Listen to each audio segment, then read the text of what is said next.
Hi.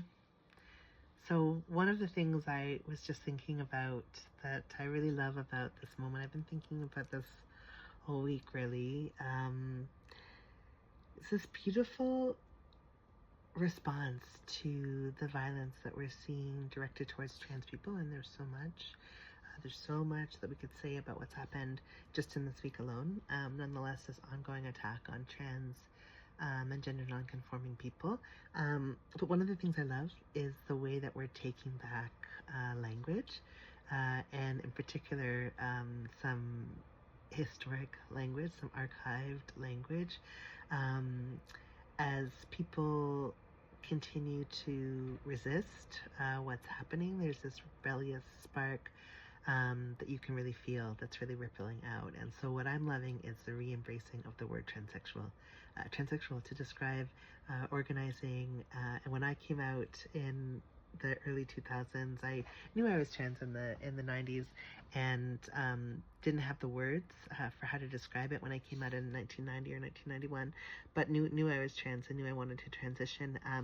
But in the early 2000s, I had come out in this community of trans people in the late 90s, and come out as trans to some of these trans people, and then came out to my community in 2000, and that was the word that we used. Transsexual was the word that we used because that was the parlance of the time. And people really used that word to describe folks who, a medicalized portion of transition, or like a gender affirming care, or like a chemical transition. There's all these different ways that you could kind of think about it, but that those elements were part of the care. There was a bit of a differentiation. And then, language changes, and eventually transgender became a term that was more commonly used and became sort of used universally to describe trans experience. And so it's really interesting now to see in this moment people posting online about being transsexual, people posting online about transsexuality. And, there's a lot of reasons why language shifted. There's all sorts of things. A historian could dig into that. A linguistic historian could dig into the shifting of the words. But it's really interesting to see the resurgence of transsexual as a word right now. I posted a meme, I think, last week that was like, I'll put the citation of who made it in the comments, but there's a poster that has a needle and a testosterone bottle, and it says you miss 100% of the shots you don't take. It's something like transsexuality saves lives. So it's really fun to see this resurgence of this language, and this moment. I'm also thinking a lot about the resistance that we were doing back in the day, and how we might be able to learn from that moment. Mainly this idea that it is in fact possible to change and transform the world, and that in fact us coming together and resisting together and galvanizing together is going to be part of what saves us. And so I was, part of a group conversation with some other trans folks, who some of whom were born significantly later than me. And so I was talking about the delisting of gender affirming care from OHIP, the Ontario Health Insurance Plan, in 1998 by Mike Harris and his Conservative government, and was talking a little bit about the impact of that, and about some of the protests that I had gone to at George Smitherman's office, who was the health minister, to try to get it relisted under OHIP, and thinking about all the leadership from trans women and trans femmes who really fought for justice and fought for those services to be relisted, and they were in 2008, 10 years later. So I was talking about that, and the folks that I was talking to said, oh, we didn't even know that happened. I was born in 2008, or I was born in, I didn't know that those things had happened. And so, I was born in 1998, and I didn't know.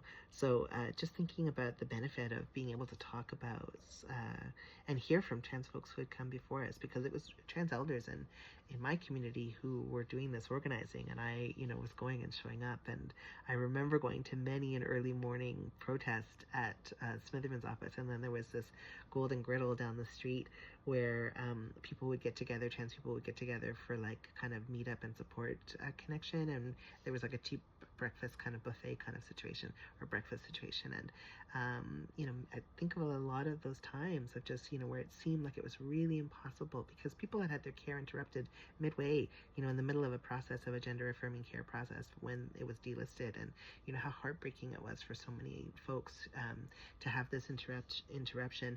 And then thinking about 2008, and I was working at the gallery at the time, and was working on a project about trans justice, actually, with the Youth Council, and they were doing a project with Dan Bergeron, and we're making projects about change and transition. And the relisting happened, and it was such an exciting moment because for so many trans folks, it was like, we had fought really hard for that. And also what happened as a result of the relisting was that there was a chance to move away from some of the super harsh gatekeeping that was limiting access to care, and to move to like a decentralized option, which was what people really fought for. So shout out to all of the folks, again, largely trans women, who were fighting for that and fighting for justice for that. And I'm so thankful that gender affirming care was relisted in 1998. And also thinking about how this moment of the delisting really galvanized people to come together, because before that, there was a lot of ways that we were encouraged to stay disconnected, encouraged directly from the gender clinic, actually, to be disconnected from other trans people. And in fact, this had us coming together, that had us meeting at Jarvis and Carlton, this had us, coming together to organize. And as a result, it brought people together to build community in these beautiful, beautiful ways. So there's energy in this electricity and this remembering of this earlier time and this remembering of this earlier language. And I'm here for it. I'm so excited about not the conditions. I'm not excited about the conditions that are giving rise for the need for this kind of resistance. Of course, trans people deserve to live. We are alive already. We deserve to live long lives, and we deserve to live long enough to become elders. Basic, pure and simple. It's not a debate. It's just a fact that we deserve life.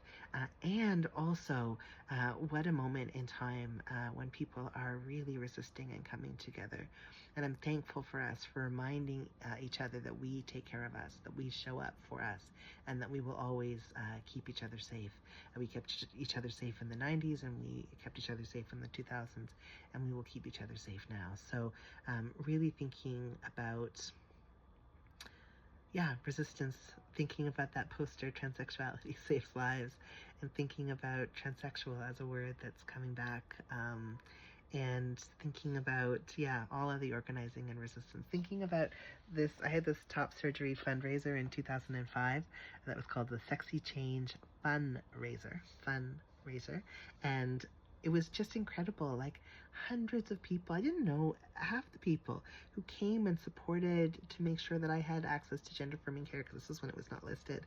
And we had, Lau performed, and DJ Cosmic Cat, and there was so many different performers who performed, so many different DJs. People made cookies and food stuff to sell, and served the bar, and just really showed up in such a good way. And we did that for each other a lot, and we continue to do that to this day, and we will continue to do this until all of us are free and have everything that we need in order to live our fully affirmed lives. So let's go get it, y'all. We got this. We will keep each other safe. And to all the transsexuals out there, sending you so much love.